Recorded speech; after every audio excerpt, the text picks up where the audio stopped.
আমরা অনেক সময় রেগে যাই, আর রেগে যাওয়ার ফলে কিছু কিছু কথা আমাদের মুখ থেকে আপনা আপনি বেরিয়ে আসে। তো এই ধরনের বাক্যগুলোকে আমরা কিভাবে ইংরেজিতে বলতে পারি, আসুন কিছু বাক্য আজকে ঝটপট শিখে ফেলি। প্রথমে লিখে রাখছি, চলে গেল তো চলে গেল, অর্থাৎ চলে গেল তো চলে গেল, খেয়ে গেল তো খেয়ে গেল, খেলে গেল তো খেলে গেল। এই রকম বাক্যগুলোকে আমরা প্রথমেই V3 প্লাস বিভাগ প্লাস V3, প্রথমেই আমরা এই ধরনের বাক্যগুলোকে প্রথমেই V3 ভার্বের পাস্ট পার্টিসিপল বিভাগ প্লাস V3 অর্থাৎ ভার্ব অফ পাস্ট পার্টিসিপল বসাবো। তাহলে দেখেন, চলে গেল তো চলে গেল, গন ইজ গন, চলে গেলে গেল তো চলে গেল, গন ইজ গন, চলে গেল তো চলে গেল। বলে দিলাম তো বলে দিলাম, স্পোকেন ইজ স্পোকেন। এই যে দেখেন, এখানে ভার্বের পাস্ট পার্টিসিপল অর্থাৎ V3 বসেছে, বিভাগ বসেছে, আবার পাস্ট পার্টিসিপল অর্থাৎ V3 বসেছে। বলে দিয়েছি তো বলে দিয়েছি, টোল্ড ইজ টোল্ড, ভার্বের পাস্ট পার্টিসিপল বিভাগ আবার পাস্ট পার্টিসিপল।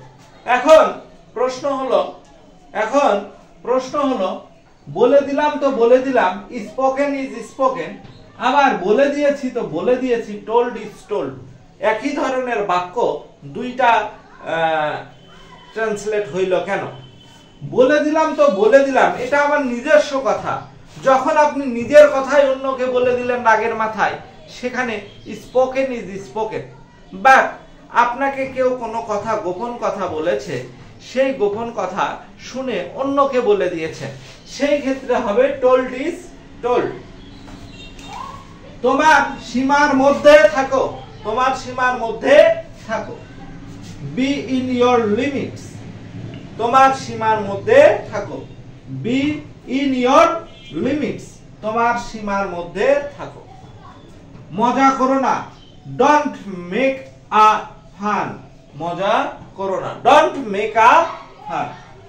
তোমার মুখে লাগাম দাও, তোমার মুখে লাগাম দাও, আমরা রাগের মাথায় বলি, এই তোমার মুখে লাগাম দাও। Hold your tongue, hold your tongue, তোমার মুখে লাগাম দাও। আমার মাথা খেও না, আমার মাথা খেও না, don't Nag me, don't Nag me, আমার মাথা খেও না। আশা রাখি ভালো লেগেছে। যদি ভালো লেগে থাকে তাহলে অবশ্যই লাইক, কমেন্টস এবং ফলো দিয়ে পাশে থাকবেন। Thank you.